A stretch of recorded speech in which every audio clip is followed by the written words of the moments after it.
Vamos, brothers, this is JT, and welcome back to another episode of South Stand Stories, and it is another emphatic victory at the hands of Leeds United. Bournemouth, sit down, son. Everybody coming in earlier, trying to give it the big one while we're 3-1 down. Well, guess what? We're Leeds United, and every time you count us out, we are going to come back because we have the Messiah, Jesse Marsch, at the helm, and he is going places. Leeds are going places. Let me tell you something. I'll tell you where we're going. We're going into that title charge right here, right now.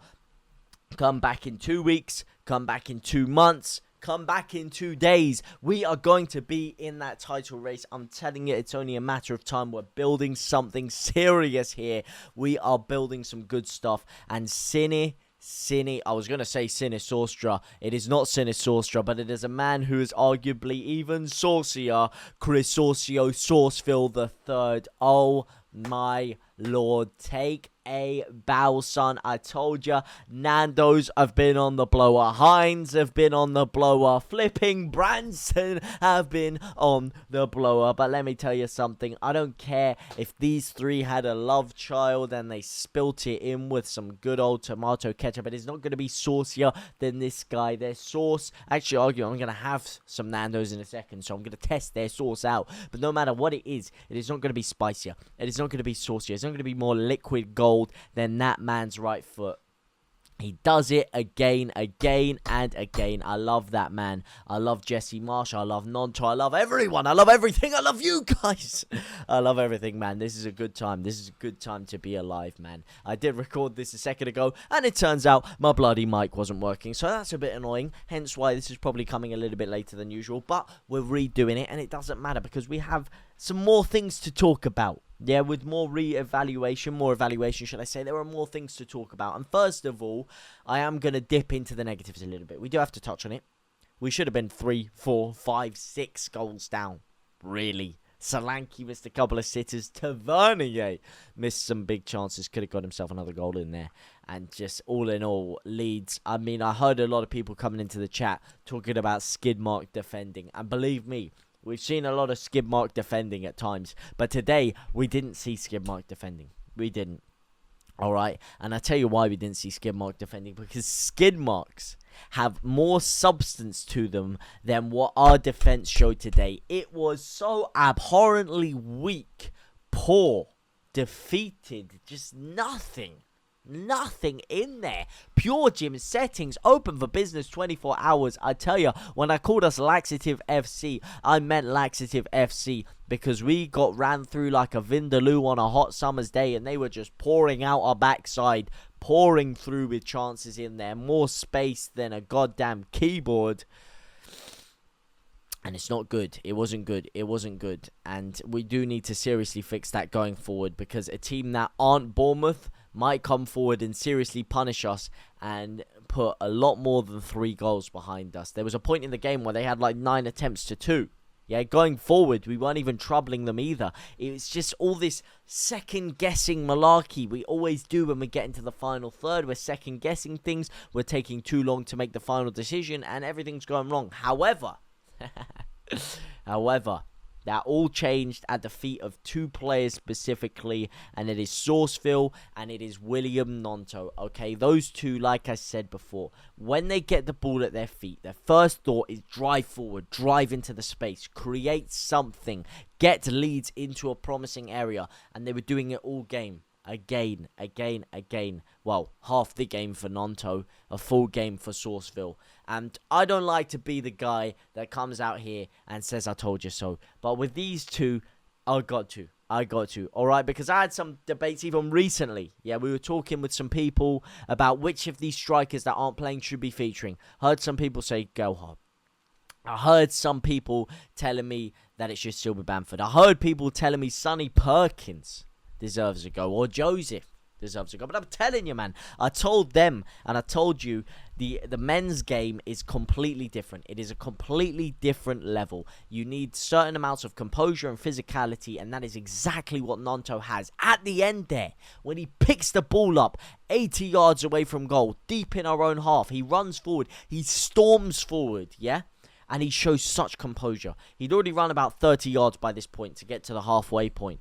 At this point, his legs are maybe a little bit tired. He's maybe a little bit mentally fatigued. It's the 85th minute. You've got thousands of fans on their feet. The easy thing to do, which a lot of players would, and some players in this team, I'm not naming names, but some would shirk responsibility. They'd pass that ball off to Tyler Adams. He has Tyler Adams to his right. They'd pass the ball off there, give him the ball, give away responsibility, and put all the pressure on him. No, what does he do? He's composed. He slows it down in his head. He carries on his run. He muscles off his man. And he waits, and he waits, and he waits until the perfect moment to release that pass to Summerville there. The perfect moment. And the weight on the pass. Oh my God. Orgasmic, yeah? If he puts a tiny glimpse of an extra bit of pressure on that, or an extra bit of power on that pass, the keeper is hoovering that up like Dyson every single day of the week.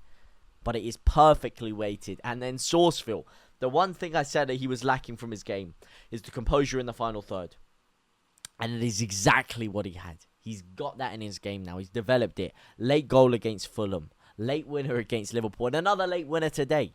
And the thing that made it even more impressive, arguably more impressive than his goal against Liverpool, is the composure it took. You see, against Liverpool, it was very instinctive. Yes, it was a better finish in the fact that he took it down quickly and he flicked it from a very tight angle. Yes, I do concede that. But it was all instinctive. It was all happening at a flash. You know, if he messed it up, wasn't really too much thought involved in it. But this one, he had to time his run perfectly to get himself into the space. Then when he gets the ball, he's one-on-one. Slows it down. He's got a lot of time to think about this before he finishes it. And he doesn't panic. He doesn't rush it. He slows it down, gets it into the right position, and he slices it into the corner of the goal. Beautiful finish. Yeah, it's a goal he should be scoring, but for someone of his age, for a goal so important, the pressure that's on him is seriously big. And the way he finishes that is beautiful. Again, and again with Summerville, by the way, Sourceville.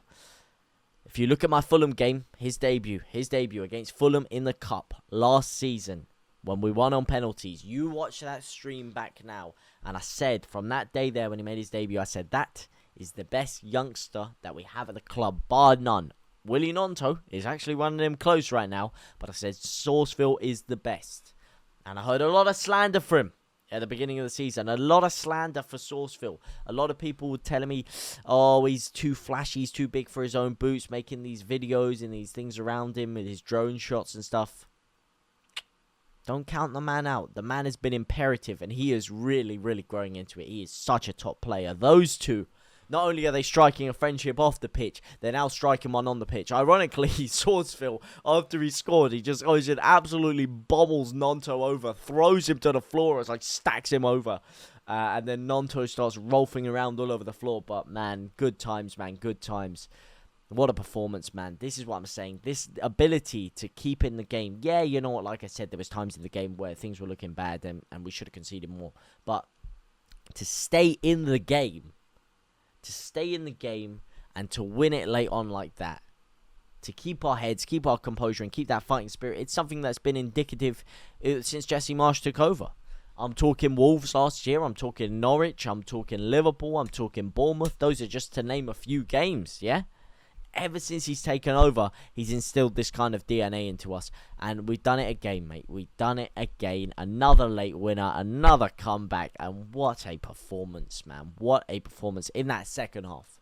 In that second half. In the last 35 minutes. What a performance, man. And one guy I do want to touch on as well. He got a lot of stick for apparently his attitude when he came off, when he sulked a little bit. He got a lot of stick for missing a big chance in the game. But whether you think he should have scored that, whatever you want to say about him, whatever you want to think about him, Rodrigo Moreno, 13 games, he's got 7 goals.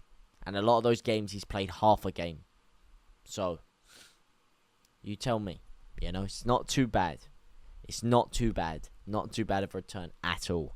Minutes to goal wise, very, very impressive. So, you can say what you want about him. And yes, it was a penalty, but you still got to score them. As we saw against Arsenal, well, we didn't.